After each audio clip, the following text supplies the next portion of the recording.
நான் ஒரு காரியத்தை உங்களுக்கு நான் செய்ய போகிறேன். 18 வருஷமா தரையே பார்த்து கூனி கூனி நடந்த அந்த ஸ்திரீக்கு கர்த்தர் என்ன பண்ணார்? நிமுற பண்ண வச்சார். 1 வருஷம் இல்லை, 2 வருஷம் இல்லை, 18 வருஷமா வானத்தை பார்க்க முடியல, நிமுற முடியல. தரையை பார்த்தே நடந்த அந்த கூனியை கர்த்தர் தொட்டு நிமுற பண்ணினார்.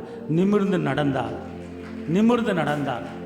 அதே போல ஒரு சில காரியத்தில் நீ ஒரு சில வருடங்களாக நீ தோல்வியே சந்தித்து கொண்டிருக்கலாம். ஒரு சில வருடங்களாக சில நிந்தையே சந்தித்து கொண்டிருக்கலாம். ஒரு சில வருடங்களாக கடனே சந்தித்து கொண்டிருக்கலாம். அதிலிருந்து மீள முடியாமல் நீ தவித்துக் கொண்டிருக்கலாம். அந்த காரியத்தில் நீ குனிந்து குனிந்து நடந்து கொண்டிருக்கிறாய். ஆனால் கர்த்தர் சொல்றார், நான் இன்னைக்கு அந்த காரியத்திலிருந்து, எந்த காரியத்தில் வெக்கப்பட்டு தலை குனிந்து நிமிர முடியாமல் சோர்ந்து போய் நடந்தாயோ அந்த காரியத்தில் உனக்கு நான் ஜெயத்தை கொடுத்து உன்னை நான் நிமிர பண்ண வைக்க போறேன். எழும்ப! கர்த்தர் உன்னை எழும்ப பண்ண வைக்க போறார். எழும்ப!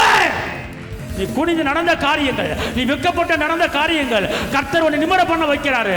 அவர் அற்புதம் என்பதை அறிந்து கொள், அதிசயம் என்பதை அறிந்து கொள். 18 வருஷமா கட்டி போட்ட அந்த சாத்தான கர்த்தர் விடுவித்தார்.